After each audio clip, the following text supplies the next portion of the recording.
एक दिन एक लड़की ने अपने पिता से पूछा, पापा, क्या आप कभी मेरी वजह से वो रोए हैं? उसके ऐसा पूछने का कारण यह था कि उसने कभी भी अपने पिता को रोते हुए नहीं देखा था। इस सवाल के जवाब में पिता ने कहा, हाँ, एक बार ऐसा कुछ हुआ था जब तुम्हारी वजह से मैं रोया था।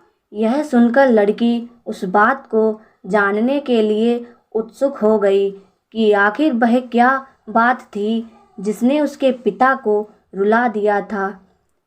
इस उत्सुकता को शांत करने के लिए पिता वह किस्सा सुनाने लगा। बात उस समय है जब तुम 6 माह की थी। एक दिन मैंने तुम्हारे सामने 3 चीज़ें रखीं, एक पेन, एक सिक्का और एक खिलौना। मैं ये जानना चाहता था कि तुम उन चीज़ों में से क्या उठाओगी।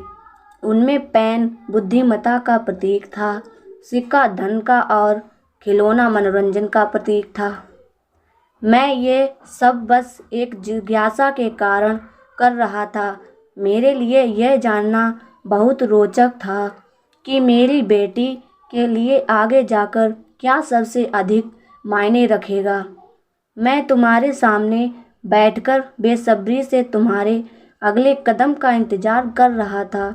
मैंने देखा कि कुछ देर बैठकर तुम उन चीज़ों को देखती रहीं, फिर घुटने के बल पर चलते हुए उनकी ओर बढ़ी। जब मैंने तुम्हें आगे बढ़ते हुए देखा तो मेरी धड़कनें मानो सी रुक गईं, लेकिन अगले ही पल तुमने उन सभी चीज़ों को अपने हाथ से एक तरफ हटा दिया और आगे बढ़कर मेरी गोद में चली गईं। बस यही वो पल था जब मेरा दिल भर आया था और तुम्हारी वजह से मैं रो पड़ा था। यह किस्सा सुनकर लड़की की आंखों में आंसू आ गए। आशा करती हूँ कि यह वीडियो आपको अच्छी लगी होगी, तो प्लीज़ हमारे चैनल को सब्सक्राइब करें, वीडियो को लाइक एंड शेयर करें। धन्यवाद।